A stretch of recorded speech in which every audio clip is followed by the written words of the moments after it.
Welcome St. Louis Alderman Antonio French back to our show. Mr. French had an office in the heart of Ferguson on the street we have all come to know, West Florissant Avenue. And as you see right there, that office was torched during the first night of disturbances. Thanks for joining us, Alderman. Let's go right to the risk for police officers and residents that Officer Wilson talked about, said that's why he is resigning from the police force. Your reaction? Well, I think that there are many reasons that Officer Wilson should have resigned, and quite frankly, Officer Wilson and others should resign. I think the safety of his officers and his fellow officers is one of many.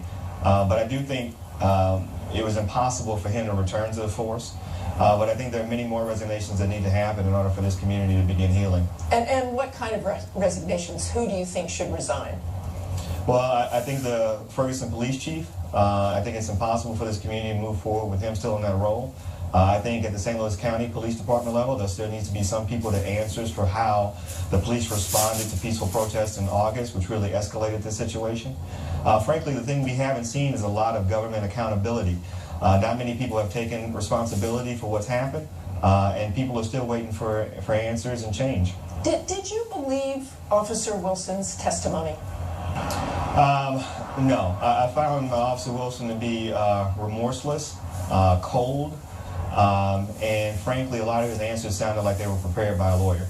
And so what I worry is that, as we said back in August, that the way this trial or this grand jury process was being carried out by the county executive, by the county prosecutor, that it really doesn't give what the community needs in order to move forward. No closure, no resolve, and in fact, it just creates more anger. Let's talk about the aftermath. As we saw, your office was burned, your own storefront office, which was called Heal St. Louis.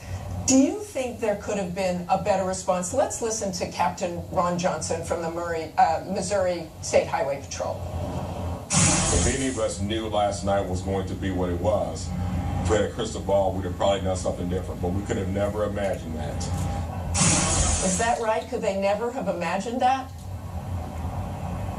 No, I don't think that's right at all.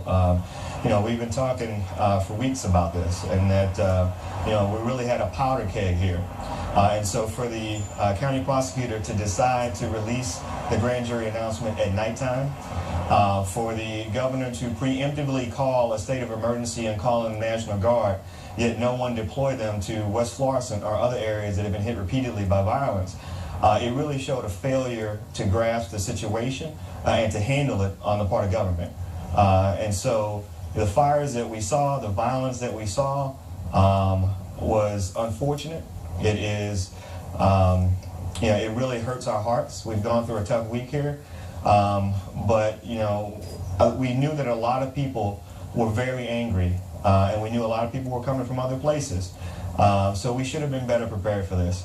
And we'll hope we can all move forward. Alderman, thanks for joining us. And now let's turn to what all of this means for how our